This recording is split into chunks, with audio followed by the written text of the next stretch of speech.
Welcome to daily current affair. Today is 1 February 2023। कुछ एक important days हैं हमारे पास फरवरी के, उनको बारी बारी से करते हैं। लाइक 1 फरवरी इंडियन कोस्ट गार्ड डे, ठीक है। 2 फरवरी को वर्ल्ड वेटलैंड डे होता है, ये काफ़ी इंपॉर्टेंट है, दोनों डेज आपने याद रखने हैं। 4 फरवरी को world cancer day and national day of Sri Lanka, very important. 6 फरवरी को क्या होता है, international day of zero tolerance to female genetical mutilation. और 10 फरवरी को होता है नेशनल डी वार्मिंग डे। 11 फरवरी को होता है, ये 11 फरवरी को भी आ सकता है, या फिर सेकंड संडे ऑफ फरवरी जो होता है वो होता है international day of women and girls in science. 12 February national productivity day, Darwin day, Abraham Lincoln's birthday भी इसी दिन आता है। 13 फरवरी फिर से वेरी वेरी इंपॉर्टेंट है, ये काफ़ी क्वेश्चन पूछा भी गया है कि वर्ल्ड रेडियो डे कब होता है और नेशनल वुमेंस डे कब होता है, ये काफ़ी इंपॉर्टेंट है। ये होता है 13 फरवरी को। क्यों बनाया जाता है, सरोजनी नायडू जी का इस दिन बर्थडे एनिवर्सरी होती है। 20 फरवरी को world science day of social justice. 21 फरवरी को international mother language day. 24 February central excise day, very important. 27 February world NGO day and world sustainable energy day, very very important.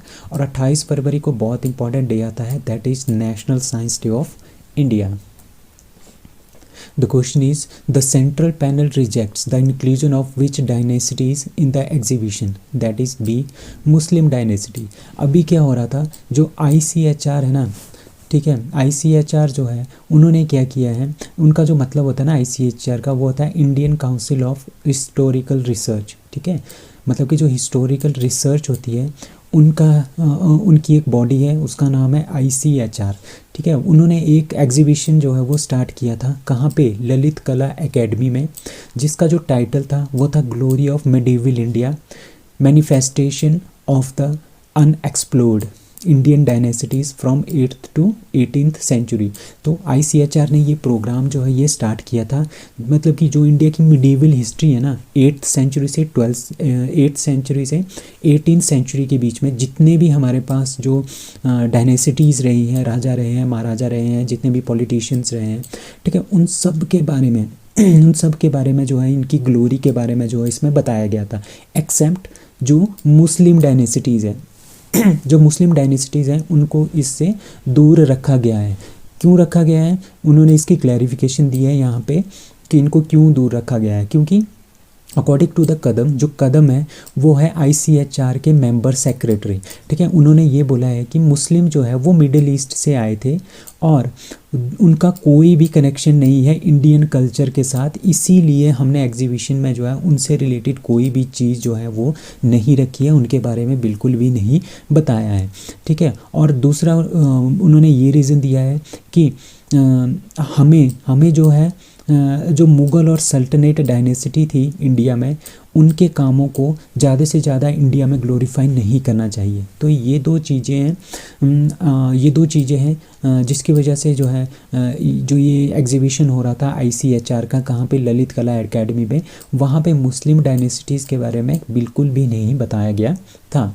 अब Indian council of historical research के बारे में जानते हैं। ये एक autonomous body है, किसकी है, सेंट्रल मिनिस्ट्री ऑफ एजुकेशन की। सेंट्रल मिनिस्ट्री ऑफ एजुकेशन जो कि इंडिया की एक बॉडी है, उसकी एक ऑटोनॉमस बॉडी है, ठीक है। और ये बना था सोशलिस्ट सोसाइटीज़ रजिस्ट्रेशन एक्ट 1860 के अकॉर्डिंगली 1972 में इसको बनाया गया था, और इसका हेडक्वार्टर है न्यू दिल्ली में। Who has been awarded with जीवन रक्षा पदक awards by president of India. So president of India ने जीवन रक्षा पदक अवार्ड जो है वो अनाउंस किए हैं और उनको प्रोवाइड भी किया है। किसको किया है, जयपाल सिंह, सुरेंद्र कुमार एंड बुड्ढा राम सैनी, ठीक है। इन तीनों को जो है ये अवार्ड मिला है, जीवन रक्षा पदक अवार्ड, ठीक है। ये तीनों के तीनों जो है वो रिलेटेड है RPF से, रेलवे प्रोटेक्शन फोर्स से। RPF से ये हैं रेलवे प्रोटेक्शन फोर्स के जो कर्मचारी हैं, उनको जो है ये अवार्ड दिया गया है, दैट इज़ जीवन रक्षा पदक अवार्ड, ठीक है। किसने दिया है, द्रौपदी मुर्मू, जो कि हमारे पास प्रेसिडेंट है इंडिया की, ठीक है। RPF के मेंबर्स हैं, उनको जो है ये दिया गया है, that is Jaipal Singh. RPF मतलब कि रेलवे प्रोटेक्शन फोर्स, ठीक है, रेलवे पुलिस फोर्स या रेलवे प्रोटेक्शन फोर्स जो भी है, ठीक है, उनके उसमें जो जयपाल सिंह है वो हेड कांस्टेबल है नॉर्थन रेलवे के, सुरेंद्र कुमार है कांस्टेबल नॉर्थन रेलवे के, और बूढ़ा राम सैनी कांस्टेबल है 7th BN RPSF के, ठीक है। इन तीनों को ये अवार्ड मिला है। क्यों मिला है? अभी क्या हुआ था, अभी 12 मई 2022 को क्या हुआ था, निजामुद्दीन जो रेलवे स्टेशन है BTPN वॉगन में, वहाँ पे जो है आग लग गई थी, ठीक है, आग लग गई थी ड्यू टू टेक्निकल रीजंस की वजह से। वहाँ पे 1000 से ज़्यादा जो है वहाँ पे लोग भी थे जो काम कर रहे थे, या कुछ और पैसेंजर्स भी वहाँ पे थे। तो वहाँ पे बहुत ज़्यादा आग लग गई थी, और वहाँ पे क्या था, वहाँ पे जो वैगन भरी थी, जो रेल भरी थी, उसमें जो मटेरियल था वो था नाफ्था, ठीक है। नाफ्था एक मटेरियल होता है, जैसे डीजल होता है ना, डीजल पेट्रोल, उसी की तरह नाफ्ता भी होता है, जिसमें थोड़ी सी आग लग जाए तो बहुत ही ज़्यादा आग जो उसमें लग जाती है, बहुत जल्दी जो है आग को पकड़ लेता है, ठीक है। वो भी वहाँ पे भरा हुआ था, तो काफ़ी ज़्यादा इंटेंस माहौल हो गया था, वहाँ पे लोग इधर उधर भाग रहे थे, ठीक है। तो वहाँ पे जयपाल सिंह कांस्टेबल, सुरेंद्र कुमार कांस्टेबल और कांस्टेबल बुद्धा सैनी वहाँ पे थे। वो लोग वहाँ पे गए, उन्होंने फायर एग्जीक्यूशनर खोले, उन्होंने उस सारी की सारी आग को बुझाया, उन्होंने रेलवे की बहुत सारी प्रॉपर्टी को भी बचाया, लोगों को भी बचाया और बहुत सारी जानों को भी बचाया था 12 मई 2022 के दिन। तो उसी के लिए उनको जो है ये अवार्ड दिया गया है, जीवन रक्षा पदक अवार्ड इनको दिया गया है। So Gautam Adani slips from 4th to -- position in Forbes real time billionaire list, ठीक है। जो फोर्ब्स की एक लिस्ट आई है, ठीक है, जिसमें जो कि रियल टाइम जो बिलियनियर्स हैं, जब से जो सबसे रिचेस्ट लोग हैं उनके बारे में एक लिस्ट आई है। तो जो हमारे गौतम अडानी है वो 4th नंबर पे थे, वो 4th नंबर से स्लिप हो गए, अब 7th नंबर पे आ गए हैं, that is C 7th number तक आ गए हैं। इनकी जो वेल्थ है वो है $96.6 बिलियन, जो कि $22.6 बिलियन जो है वो कम हुई है, ठीक है। बेर्नार्ड अर्नोल्ट जो कि फ्रांस के हैं, ये सबसे अमीर आदमी हैं, $215 बिलियन इनकी आमदनी है। दूसरे हैं टेस्ला की CEO एलोन मस्क, दूसरे नंबर पे है $170.1 बिलियन के साथ, और तीसरे नंबर पे है अमेजन के को फाउंडर जेफ बेजोस, जो कि तीसरे नंबर पे है $122.4 बिलियन इनकी नेटवर्थ है। अब कुछ और क्वेश्चंस है, like annual list of highest paid female athlete, ठीक है। मतलब कि जो 2022 की जो हाईएस्ट पेड फीमेल एथलीट्स हैं, ठीक है, उसमें जो सबसे पहले नंबर पे है वो है नाओमी ओसाका, जो कि जापान की है। उनकी जो नेटवर्थ है वो है 51.1 मिलियन डॉलर्स। और हमारे पास इंडिया की एक ही इस लिस्ट में है, दैट इज़ PV संधू, जो कि 12वें नंबर पे है। हाईएस्ट पेड एथलीट 2022 के हैं वो है लियोनेल मेसी, ठीक है, $130 मिलियन इनकी नेटवर्थ है। और richest actor in the world में जो सबसे रिचेस्ट एक्टर है उसमें जेरी सेनफील्ड जो अमेरिकन है वो पहले नंबर पे हैं, और शाहरुख खान हमारे इंडिया के चौथे नंबर पे हैं। Who won inaugural women's under 19 T20 world cup, ठीक है। अभी क्या हुआ था, वोमेंस का, लड़कियों का अंडर 19 जो T20 वर्ल्ड कप है वो हो रहा था साउथ अफ्रीका में। ये पहली बार हुआ है वर्ल्ड कप, ठीक है, जो कि इंडिया ने इसको जीता है। तो पहली बार हुआ था और इंडिया ने इसको पहली बार में ही जीता है। इन्होंने इंग्लैंड को 7 विकेट से हरा के ये टूर्नामेंट जीता है, ठीक है। अंडर 19 का जो वर्ल्ड कप है पहली बार हुआ कहाँ पे, साउथ अफ्रीका में। पहली बार जीता किसने, इंडिया ने। और ये 14 जनवरी से 29 जनवरी तक ये खेला गया। इसमें पार्टिसिपेंट 16 टीम्स थी। Player of the match in the final that is Titas Sadhu जो कि इंडिया की है। प्लेयर ऑफ द टूर्नामेंट जो इंग्लैंड की कैप्टन है ग्रेस एस, उनको ये अवार्ड जो है मिला है प्लेयर ऑफ द टूर्नामेंट। और इंडिया की जो कैप्टन है वो है शेफाली वर्मा। ये इंडियन क्रिकेट टीम की तरफ से भी खेलती है वुमेन से। सबसे पहला जो women's under 19 T20 world cup है वो किसने जीता है, इंडिया ने। First international financial architecture working group meeting of G20 held at, ठीक है, पहली। अभी आपको पता है कि G20 में इंडिया क्या है, इंडिया प्रेसिडेंट है, ठीक है। जितनी भी G20 की मीटिंग्स होगी ना वो सारी की सारी इंडिया में होगी। तो पहली हुई है first international financial architecture working group की मीटिंग, ठीक है, जो कि कहाँ पे हुई है, वो हुई है चंडीगढ़ में, ठीक है। तो 2 दिन की ये मीटिंग थी, ठीक है। इसमें ministry of finance and reserve bank of India, इन दोनों ने इसको जॉइंटली इसको मॉडरेट किया, ठीक है। Along with France and Korea भी यहाँ पे प्रेजेंट थे, ठीक है। तो इसमें एक इवेंट था, उसको भी इसको लॉन्च किया गया, that is central bank digital currencies opportunities and challenges, ठीक है। ये जो इवेंट है ये भी इसमें जो है स्टार्ट किया गया है, ये भी आपने याद रखना है, it is very very important question. So the first meeting of G20 की फाइनेंस मिनिस्टर की, ठीक है। G20 के जितने भी देश हैं उनके फाइनेंस मिनिस्टर आएंगे, और सेंट्रल गवर्नमेंट के सेंट्रल बैंक के जो गवर्नर्स हैं वो आएंगे, ठीक है। इनकी जो मीटिंग होगी वो बेंगलुरु में होगी 24-25 फरवरी को, that is very very important also, ठीक है। अब G20 की प्रेसिडेंटशिप इंडिया के पास है। इसका जो थीम है वो है वसुधैव कुटुंबकम, और इसका मतलब है one earth one family one future. तो आपने ये याद रखना है, it is a very very important tagline. तो first international financial architecture working group की मीटिंग कहाँ पे हुई है, दैट इज़ चंडीगढ़ में। और पहली जो फाइनेंस मिनिस्टर्स की और सेंट्रल बैंक के गवर्नर की, जो कि G20 के आएंगे सारे के सारे, उनकी जो मीटिंग होगी that will be in Bengaluru.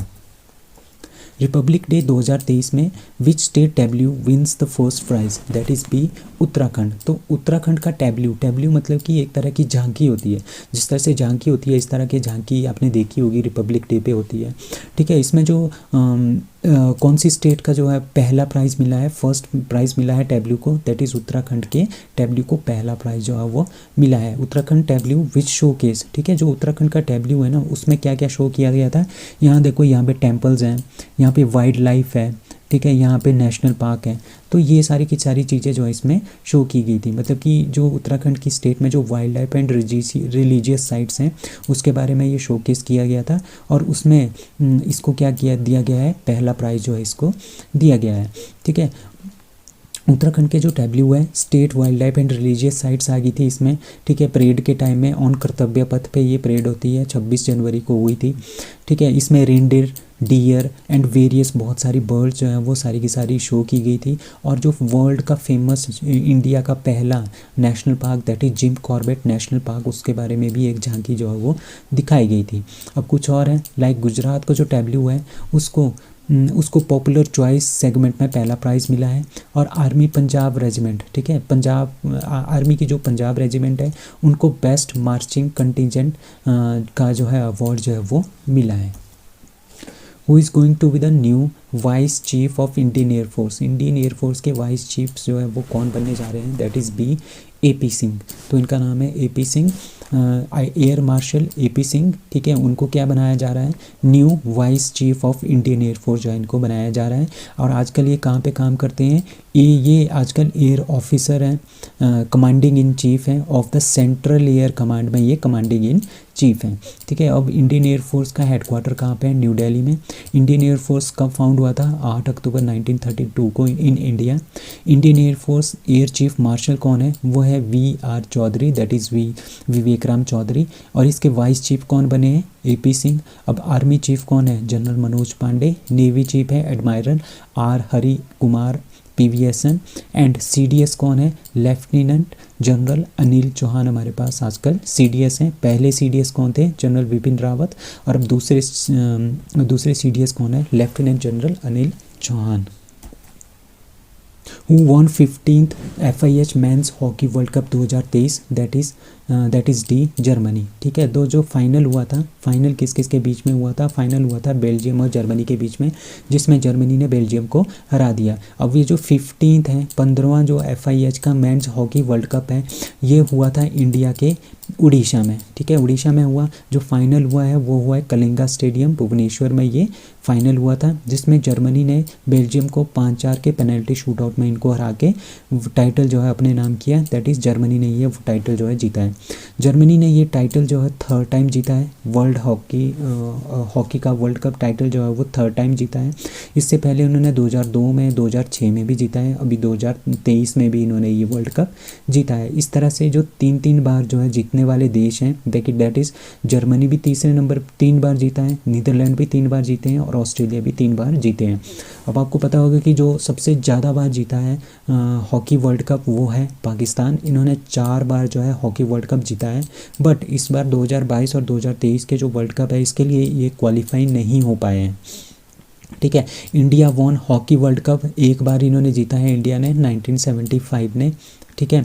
और अब टॉप 5 जो टीम्स रही हैं इस वर्ल्ड कप में वो है पहले नंबर पे जर्मनी, दूसरे पे बेल्जियम, तीसरे पे नीदरलैंड्स, चौथे पे ऑस्ट्रेलिया एंड फिफ्थ पे इंग्लैंड। इंडिया का जो रैंक आया इस बार दैट इज़ 9th। और जो नेक्स्ट जो हॉकी वर्ल्ड कप होगा वो होगा वेवरे बेल्जियम, एम्स्टोवलिन और नीदरलैंड्स में जो है अगला वर्ल्ड कप होगा जो कि 2026 में होगा। So that's all for today, thank you.